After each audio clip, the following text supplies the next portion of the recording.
Once again, welcome to Vridhimyantu, a learning platform where you learn how to invest and how to trade. आज की इस video में हम discuss करेंगे LG electronics के IPO के बारे में। LG इलेक्ट्रॉनिक्स एक कोरियन कंपनी है जो कि अपनी सब्सिडरी LG इंडिया का IPO ला रही है। हालांकि अभी IPO किस शेयर प्राइस पे लिस्ट होगा और किस दिन उसकी लिस्टिंग डेट है ये अनाउंस नहीं हुआ है। अभी सिर्फ कंपनी ने अपना DRHP यानी draft red herring prospectus SEBI को सबमिट किया है। तो आज की इस वीडियो में हम इसी ड्राफ्ट की कुछ बेसिक चीज़ों को डिस्कस करेंगे, लाइक कंपनी का रेवेन्यू कितना जनरेट करती है, कंपनी कहाँ पर मार्केट में स्टैंड करती है, प्लस उसके रेवेन्यू को ब्रेक डाउन में समझेंगे यानी कहाँ से कितने रेवेन्यू जनरेट करती है, प्लस कंपनी के प्रोडक्शन को समझेंगे और इन फ्यूचर कंपनी कहाँ पर एक्सपेंड कर रही है ये भी जानेंगे। अगर आपको इस IPO से रिलेटेड एक फुल इन डेप्थ वीडियो चाहिए तो आप कमेंट सेक्शन में IPO कमेंट करें ताकि मैं आपको एक full in depth video provide कर सकूं। अभी के लिए सिर्फ हम केवल बेसिक चीज़ों को इस वीडियो में कवर करेंगे। तो चलिए बिना किसी देरी के आज की इस वीडियो को स्टार्ट करते हैं और समझते हैं LG इंडिया के IPO के बारे में। LG Electronics, a Korean company, is planning to list its Indian subsidiary. They are looking to raise around 15,000 crore through 100% offer for sale OFS. This means LG's parent company in Korea will sell part of its stake in Indian business and keep the money. None of the funds from this sale will go to the LG India itself. LG electronic जो कि Korean company है वो Indian market से करीब 15,000 करोड़ रुपए race करेगी IPO के through, और जितना भी सारा ये जो फंड रेस करेगी ये ऑफर फॉर सेल OFS के जरिए रेस करेगी। यानी ये सारा का सारा पैसा जो कोरियन कंपनी LG इलेक्ट्रॉनिक जो पेरेंट कंपनी है उसको जाएगा, LG इंडिया में से इसको फंड नहीं जाएंगे। यानी कंपनी अपने बिजनेस को एक्सपेंड करने के लिए फंड रेज नहीं कर रही है। ये OFS होता क्या है? लेट सपोज एक कंपनी XYZ लिमिटेड है, इसने आज अपना बिजनेस स्टार्ट किया और जो इसका प्रमोटर यानी मालिक है उसने अपने इनिशियल तौर पे जितना भी उस पर रुपए जमा थे थोड़ा बहुत लोन लेके अपना बिजनेस स्टार्ट किया। आगे जाके इसका जो बिजनेस है काफ़ी अच्छा रन किया। अब इसको अपने बिजनेस को और ज़्यादा ग्रो करने के लिए फंड्स की ज़रूरत है। अब ये जो मार्केट में इन्वेस्टर्स हैं उनको अप्रोच करता है, लाइक एंजल इन्वेस्टर्स और VCs उनको अप्रोच करता है और उनसे कहता है कि आप हमारे बिजनेस में इन्वेस्ट कीजिए। तो ये XYZ लिमिटेड उन इन्वेस्टर्स से पैसे लेती है और उनको कंपनी का स्टेक और शेयर्स बेच देती है। लेट सपोज कंपनी ने 2 इन्वेस्टर्स से फंड रेज किए जिन्हें कंपनी का 5% का हिस्सा बेच दिया। अब जो कंपनी का मालिक है यानी कंपनी जो प्रमोटर्स कह सकते हैं, जो इनिशियल तौर पर प्रमोटर्स थे, उनके पास 90% का हिस्सा है और 5% इन 2 इन्वेस्टर्स के पास है। अब आगे जाके कंपनी का बिजनेस काफ़ी अच्छा रन किया और कंपनी अब और ज़्यादा एक्सपेंड करना चाहती है और फंड को रेज करना चाहती है। अब कंपनी फैसला करती है कि वो इंडियन मार्केट में लिस्ट होना चाहती है यानी स्टॉक एक्सचेंज में लिस्ट होना चाहती है। तो इस वजह से वो अपना IPO अनाउंस करती है जिसमें कंपनी कहती है कि हम अपना 20% हिस्सा यानी फ्रेश इक्विटी पब्लिक में बेचेंगे। इसी के साथ साथ जो इन्वेस्टर भी है वो भी कहता है कि भाई अपने साथ साथ जो 20% हिस्सा आप कंपनी का बेच रहे हो, 5% जो मेरे पास है कंपनी के शेयर उन्हें भी आप पब्लिक में अनाउंस कर दीजिए, यानी उन्हें भी IPO के थ्रू बिकवा दीजिए। जो ये 5% का हिस्सा बेचा जा रहा है इसे हम OFS कहेंगे। OFS means offer for cell, और जो 20% का हिस्सा कंपनी बेच रही है ये फ्रेश इक्विटी होती है जो सीधा कंपनी को मिलेगा। अब जो ये 5% का OFS हिस्सा बिक रहा है इसका जो फंड्स होगा वो XYZ लिमिटेड को नहीं जाएंगे ये, बल्कि जो इन्वेस्टर भी है उसको जाएंगे। तो जो कंपनी 100% ऑफर फॉर सेल बेच रही है तो इसका मतलब जो सारा का सारा पैसा है जो इसके इनिशियल इन्वेस्टर्स हैं वो उनके पास जाएगा, यानी LG इंडिया के पास एक भी रुपया नहीं जाएगा।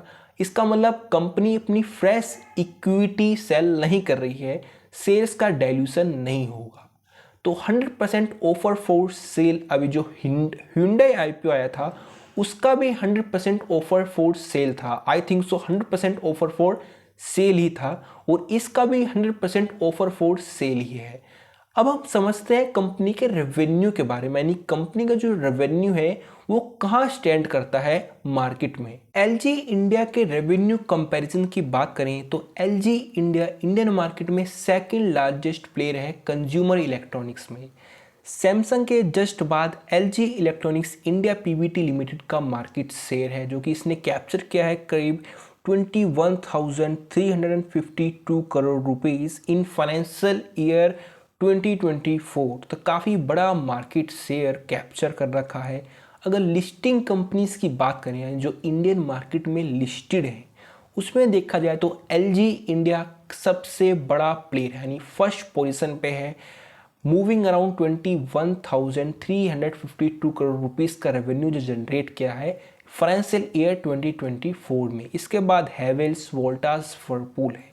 अगर प्रोडक्ट की रैंकिंग की बात करें, यानी जो लोगों की पसंद है, यानी डिमांड है, इसमें देखा है तो माइक्रोवेव में फर्स्ट रैंकिंग पे प्रोडक्ट्स हैं, वॉशिंग मशीन पे फर्स्ट पे हैं, कंप्रेसर्स में फर्स्ट पे हैं, AC में सेकंड नंबर पे है, रेफ्रिजरेटर में सेकंड, वाटर डिस्पेंसर्स में थर्ड एंड टेलीविजन्स में सेकंड। अगर मोटा माटी देखा जाए तो LG इंडिया के प्रोडक्ट्स लोगों में भारी डिमांड के साथ अवेलेबल हैं, और इंडियन मार्केट काफ़ी बड़ा मार्केट है। इंडियन मार्केट में जो कंज्यूमर ड्यूरेबल्स का जो मार्केट है वो काफ़ी बड़ा है, और स्टिल काफ़ी ज़्यादा पेनिट्रेट मार्केट है, यानी काफ़ी बड़ी ग्रोथ बाकी है इस मार्केट में। अब इसके रेवेन्यू ब्रेकडाउन को समझते हैं, यानी जो LG इंडिया का जो रेवेन्यू है वो कहाँ से कितना जनरेट करता है। अगर हम इसके रेवेन्यू ब्रेकडाउन की बात करें तो LG इंडिया ने जो जनरेट किया है करीब 20,000 करोड़ रुपीस का रेवेन्यू जनरेट किया है इन फाइनेंशियल ईयर 2024 में। इसमें सबसे बड़ा जो रेवेन्यू जनरेट किया है 70% के अराउंड होम अप्लायंसेस के थ्रू जनरेट किया है। अगर आप इस चार्ट में देखोगे तो आपको साफ साफ समझ में आ जाएगा कि जो सबसे बड़ा जो रेवेन्यू जनरेट करती है वो रेफ्रिजरेटर्स की हेल्प से कंपनी जनरेट करती है। अगर देखा जाए तो 30% का रेवेन्यू जनरेट करती है रेफ्रिजरेटर से, और 30% का जो रेवेन्यू जनरेट करती है वो करती है एयर कंडीशनर से। 20% का रेवेन्यू जनरेट होता है like washing machines and other 20% का रेवेन्यू जनरेट होता है अदर होम अप्लायंसेस और टेलीविज़न से। और जो इंडियन मार्केट है still is a penetrated market. अगर इंडियन मार्केट की बात करी जाए तो इंडियन पॉपुलेशंस में करीब जो माइक्रोवेव आपको मिलेगा लगभग केवल 4 से 5% के अराउंड मिलेगा, यानी केवल टोटल पॉपुलेशन में से केवल 5% लोगों के पास माइक्रोवेव है। अगर कंपेयर किया जाए चाइना और अमेरिकन पॉपुलेशन में तो उनके पास लगभग 80 to 90% लोगों के पास जो होम अप्लायंसेस हैं अवेलेबल हैं, पर Indian market is still a penetrating market, यानी यहाँ पर काफ़ी ज़्यादा ग्रोथ बाकी है। जो मार्केट है यानी कंज्यूमर ड्यूरेबल्स का जो मार्केट है वो काफ़ी बड़ा मार्केट है, स्टिल उसमें काफ़ी ज़्यादा ग्रोथ बाकी है। और LG इंडिया के पास काफ़ी अच्छा स्टेक मार्केट में होल्ड करती है, सेकंड नंबर पे इंडियन मार्केट में ये होल्ड करती है, और स्टिल काफ़ी ज़्यादा और ज़्यादा ये एक्सपेंड कर सकती है। अगर हम प्रोडक्शन प्लांट की बात देखें, जो LG इंडिया प्रोड्यूस करती है वो इंडिया में ही प्रोड्यूस करती है और इंडिया में ही सेल करती है। कंपनी ऑपरेट करती है अपनी 2 मेजर फैक्ट्रीज, जो कि एक नोएडा और दूसरी पुणे में है, जो कि सारी की सारी डोमेस्टिक डिमांड्स को फुलफिल करती है, और इसकी हेल्प से LG कट डाउन करती है अपनी इंपोर्ट्स का जो खर्चा आता है उसको कट डाउन करता है। इसी के साथ साथ जो LG है वो प्लान कर रही है काफ़ी बड़े और ज़्यादा एक्सपेंड करने के साथ साथ अपना जो न्यू मैन्युफैक्चरिंग प्लांट लॉन्च कर रही है आंध्र प्रदेश में, जो कि इसे काफ़ी ज़्यादा हेल्प करेगा इंडियन मार्केट में अपनी पकड़ और ज़्यादा मजबूत करने के लिए।